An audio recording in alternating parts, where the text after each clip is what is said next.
Do you want to relax? Are you having trouble sleeping or focusing? CBD reduces anxiety, chronic pain, seizures, PTSD, depression. Try our CBD gummies or chocolates. You will be very satisfied. Visit cbdcollections.net. cbdcollections.net. cbdcollections.net.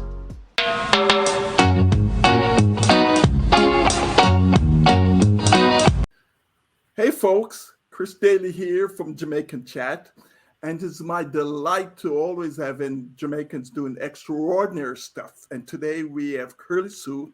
She's an award-winning published author, a vegan social media influencer, and a television presenter. Kirly Sue was named one of the top 100 in the Lyft FX Star Awards. She stars in a vegan cooking show entitled Kirly Sue Global Kitchen, currently available on the Hope Channel UK. I think when it comes to food, it must be delightful to be able to have so many followers. And we're going to find that out today. She, of course, has Jamaican roots. So welcome to our conversation, Kirly Sue. Oh, thank you. Hello. Welcome. Thank you for welcoming me. Great. So first, we'd like our audience to know who you are. Tell us a little about your Jamaican roots, since you don't have that strong Jamaican accent, or accent, as they would say. No, I don't have a strong Jamaican accent because I was born in London. My parents are from Jamaica. They emigrated to the UK in the 50s and 60s, and I was born in London, and I've lived here ever since. I have lived in Jamaica from age 5 until I was 10. And I also was a student missionary to Crete and also Thailand. Wow, you're truly a global person. This is great. So,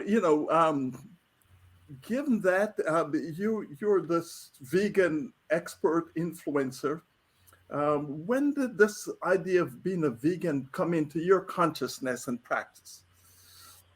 Well, I was vegetarian from the age of 18, and at the time when I started to become a vegetarian, there wasn't as many nice recipes around as they are today, because it's kind of exploded over the past few years. So what I used to do is every time I had a recipe that I liked and I'd adapt it for myself, or if I created a recipe, I'd keep them in a folder. And then eventually I thought, actually, this could be a book. So I was the news anchor for the 2005 GC session. And while I was there, some people from 3ABN said, we'd like you to come and do some cooking shows. But I hadn't done anything with regards to cooking at the time. But later on, I wrote my first cookbook. So then I got in touch with them and I said, do you remember me? You wanted me to come and do some shows. And they said, oh, amazing, great, get on a plane. So that's kind of how it started off. This is great. So at 18, you became vegan and vegetarian, I should say. Yes. What was there a backstory to what made that choice for you? To become a vegetarian? Yeah. I'm a Seventh-day Adventist, as you know. And as you know, we uphold healthy mind, healthy body, healthy spirit, and we're always encouraged to be plant-based. So I've always grown up knowing about vegan and vegetarian food, but I decided at the age of 18 to become a vegetarian, and I became a vegan about 8 years ago. Wow, this is neat. So yeah, a lot of our audience may not be aware of the differences. Could you give us a quick tutorial between being a vegetarian and then a vegan? Sure. A vegan eats no meat, fish, dairy, eggs, and honey. A vegetarian doesn't eat any meat or fish. There are people who eat meat or fish and call themselves vegetarian or vegan. Those are just people are confused. What I've described to you is what it is, because you get the reason for the confusion is people claiming to be vegan and vegetarian when they're not. So vegan, no meat, fish, dairy, eggs, honey. Vegetarian, no meat, no fish. Anyone who says they are vegan or vegetarian and they don't stick to that, they're not. They're just confused. Yes. Okay, good. Thank you for that very crisp and clarity to that situation. We know that seeing your faith somewhat fostered that, but usually I'm thinking of times that at 18, kids are usually going the other way as opposed to considering they're considering that maybe meat eating then versus becoming more focused on your diet. So were there any other any motivated factors beyond the faith issue that kind of drove it for you? For vegetarian, well, to become a vegan, I watched a documentary called Forks Over Knives and another one called Got the Truth About Milk and another one called Vegucated. And then I was reading a book called The China Study, and that kind of gave me the aha moment about vegan food, and I decided to make the switch. Okay, neat. Yeah. For some folks, they say, "Oh, that's nice." Can you maybe articulate, from someone you're teaching, what are the top 3 things you would say to somebody, the benefits of becoming a vegan?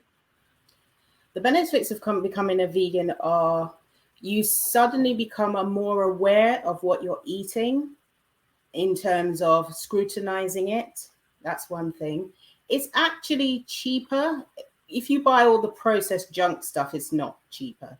But if you buy beans, legumes, fruits, vegetables, and things like that, it's much cheaper than buying meat and fish and other things. Also with dairy, you're not going to be having dairy if you're vegan. So if you have almond milk, the price of it has come down, but you can actually make it yourself quite reasonably as well. And it's actually super easy to make. I've got a recipe for it on my YouTube channel. Okay.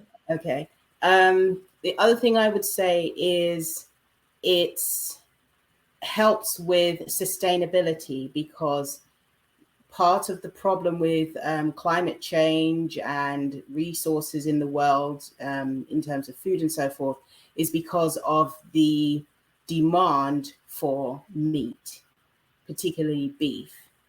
And if people ate less of it, there'd be less resources used and let me explain a bit more about that. To rear a cow takes a lot of grass and water and all sorts of resources to rear one cow. But if you're growing beans or vegetables, the resources you need for that are far different. So it uses up a lot of water for cows as well. So there's a big difference between the two. So that would be another reason in terms of climate that it would be good to go vegan. And I'm not saying everybody has to switch to being vegan now. What I would say is start just looking at some options. If you want to go fully vegan, that's amazing. But if you just want to be what is known as a flexitarian, that is great as well, where you have some vegan options. Okay, neat. Thank you for that. So emotionally, especially food is such a social part of our being. Mm-hmm. And, if you grew up on jerk chicken, for instance, and all your senses are somewhat, can you describe part of the emotional journey from moving from being, say, a meat eater to becoming a vegan? And how do you make sure that the satisfaction that you get from, the socialization, you also benefit from in that new sphere? I'll sum it up. When the will to change is greater than the will to stay the same, the change will come. Okay, the will to change. Could you repeat that for our audience? When the will to change is greater than the will to stay the same, the change will come. So you have to have a mindset. So you can't expect to switch out all of what you're eating to a vegan option and expect it to be the same. So I always advise people and say, I do it really gradually. I wouldn't say, right, as from today, I'm going to be vegan. That's it. It's too drastic a change. I would say start off by just looking for vegan snacks and keep that up for a couple of weeks. Keep a diary, a little book to write down your favorites because you're going to need it in the future. Then switch out one meal. You can start with breakfast. Look for vegan breakfast that you like. Switch it out. Try it for a couple of weeks. Record it in your book. Then do lunch. Then do dinner. The reason for recording it in the book is you're going to have a day when you think, oh, I don't know what to eat. Go back to the book. You'll remember what your favorites are. That's really powerful. So it's not this binary change out. It's a gradual, move from where you are to, and with the kind of resources that you just mentioned, logging it to keep track of what you eat, and that makes such a big difference. Thank you for that. Are there any other resources that you'd recommend? We know you have this great cookbook that you have. Talk a little bit first about the cookbook, and then maybe we can follow up with other resources that folks can use to actually make that journey for them well. I would say, yes, there's my cookbook. It's called Cooking with Kids.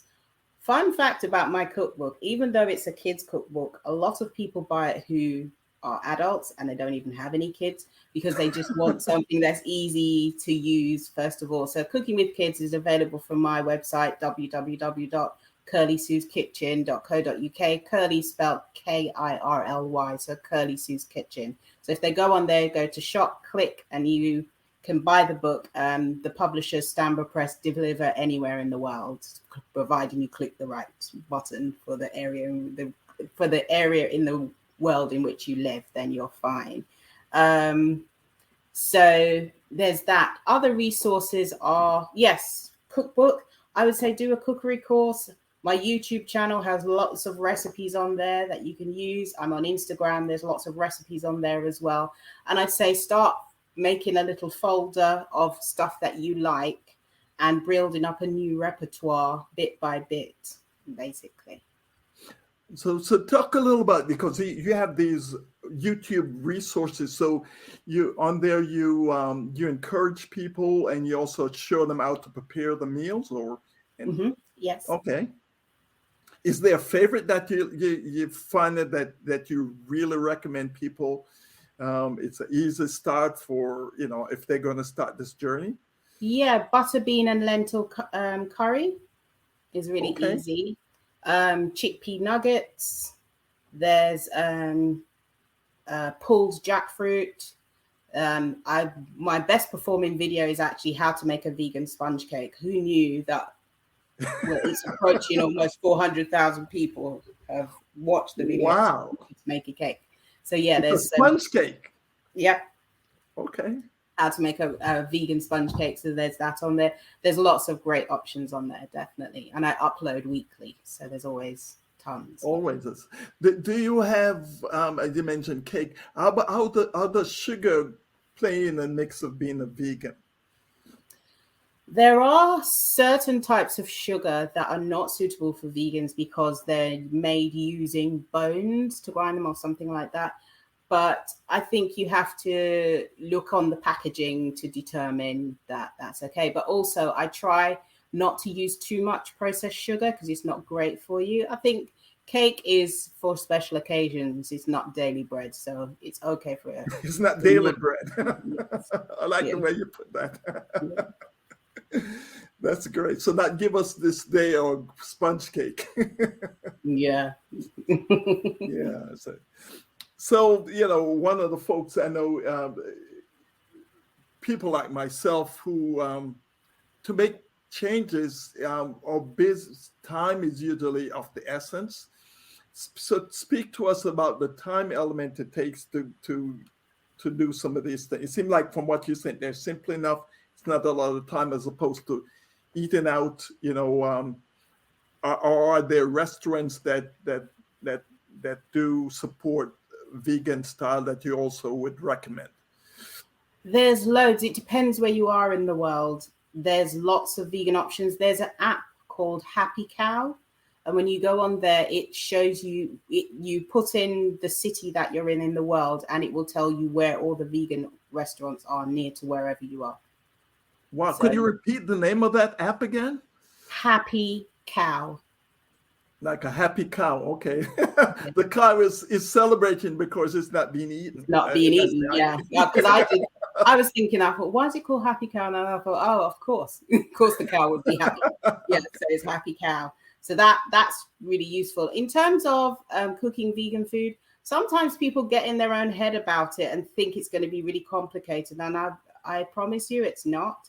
It's really simple. For example, the butter bean and lentil curry, you can make that in 20 minutes. It's not difficult. You can have that with rice, or I cook bulgur wheat. I've got a recipe for bulgur wheat. Bulgur wheat is really easy to cook. It cooks quicker than rice does as well, and it tastes kind of like rice. Or I use cauliflower rice sometimes, or cauliflower and broccoli rice. That is super healthy for you as well. So there's lots of options. If you have a really busy schedule, I would say meal prep is good. Some people find it a bit overwhelming to do meal prep for the whole week. So I say do meal prep for about 3 days to start with. So if you prep what you're going to have for the next 3 days, that will help you a lot as well. And it also saves on food waste as well. Wow, these are really great tips. Thank you for those. You're welcome. So you see, it's trending that more people are considering vegan as an option. Yeah. Do you, and you mentioned some really great reasons why. We talk about climate change and the like, and the ease of getting, accessibility and ease of preparing food.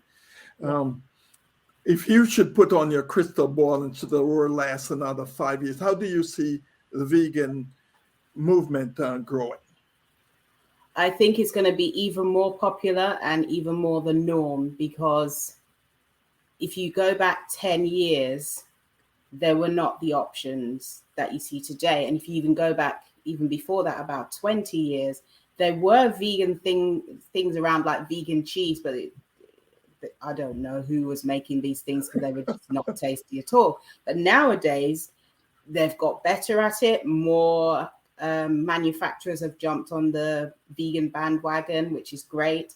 A lot of celebrities are using their platforms to talk about vegan food, which has helped enormously. A lot of people who are worried about the planet as well have been banging the drum about climate change, because I've just got a quote here. It's the raising beef uses 10 times more resources than, say, other food items. So the resources, 10 times more resources. Yeah. Water, land, grass. Yes. It 10x. Yeah. Yes. So I think in the future, a lot more people will not necessarily be vegan, but more flexitarians. I think there will be more people moving to vegan, but I think there will be people eating less and less meat. I think I saw this quote on Instagram where there's a particular celebrity from the US, but he's not I don't think he's that well known in the UK where I live. But he predicted that in 10 years' time, the meat and dairy industry will be no more. I don't know how true that will be, but that's his prediction. He said their industry is going to cave, basically. Wow. Okay. Neat. So we know you have a YouTube channel and you want to say if people like to follow you and follow up some of the places that they should try to reach out and become a follower for you? Yes. I'm on Facebook, Twitter, Instagram, YouTube, and LinkedIn. And if you just look for Kirly Sue's Kitchen, Kirly Sue spelled Kirly, Kirly Sue's Kitchen. I'm on all those platforms. I'm also on TikTok as well. So follow me. The main platforms are YouTube and Instagram. Okay, neat. Well, it's been a delight, Kirly Sue, to engage with you and to give us such rich resources. Do you have any parting words for our audience? I would say eat good, eat clean, eat blessed. Eat good, eat clean, eat blessed. Yes. You can't get any better than that. Thank you so much for visiting with us Thank you. and for blessing us with such wisdom to change or to revolutionize the way we live and to treat our environment. Thank you. Thank you for having me. Thank you. Wonderful.